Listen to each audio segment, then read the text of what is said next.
Maayong adlaw mga boss.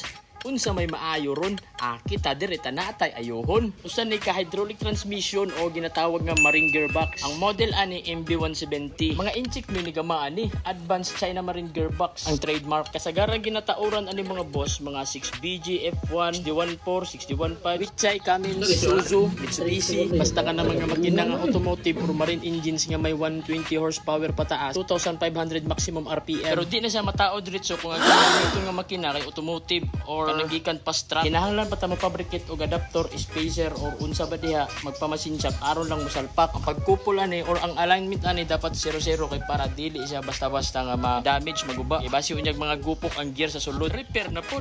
Gastos na po. Nang kung ang gamit ni mga transmission ron pang sakyanan goods gyapon na siya. Depende sa paggamit. Pero mas nindot gyud ning hydraulic kay atras neutral abantera. Ay sa ang kana ganang abantera, babae na siya ha. Huwag abantero, lalaki na. Kabuang, asa mo doon tong storya man, layo ba to? Dire balik ta. Kita ka na akong ginatanggal. Ang sikreto ana, mga kaalam og mga teknik.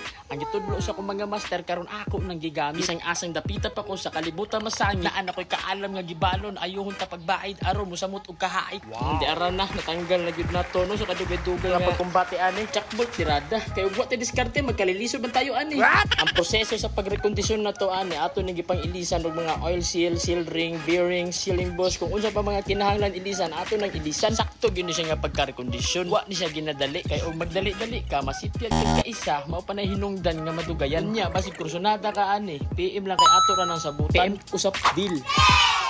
Basig na mo ipa-repair nga hydraulic transmission diha, pwede ra kaayo. Bisag unsa nga model or brand, inchik made in Korea, made in US or made in Japan, kutob sa makaya ug di gani maayo aw di mi mo surrender ato pangitaan nagpaagi. Silipar gyud ang oil seal medyo okay pa na siya pero ato ra nang ilisan para sureball. Available pud ang ato mga spare parts ani brand new or surplus. PM lang kung nakay kinahanglan. Naa kay mga pangutana bahin aning transmission, comment down below kay ato nang tubagon. Sa mga wa nakabalo no, ginagamit pud dining marine gearbox for industrial use. Ginagamit nila pang drive og oil pump, water pump, or even ginahimo nilang likisan or winch sa bukid ana. Ay nakoy nakita, napoy naga-inquire sa kuha about ana.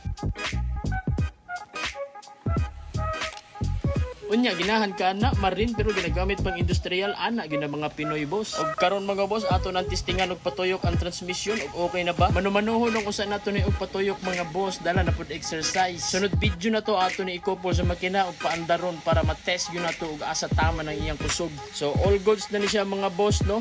Atangin na lang ang atong next video bahin aning transmission. So maulan to mga boss, daghang kay salamat sa inyong oras sa pagtanaw ani nga video.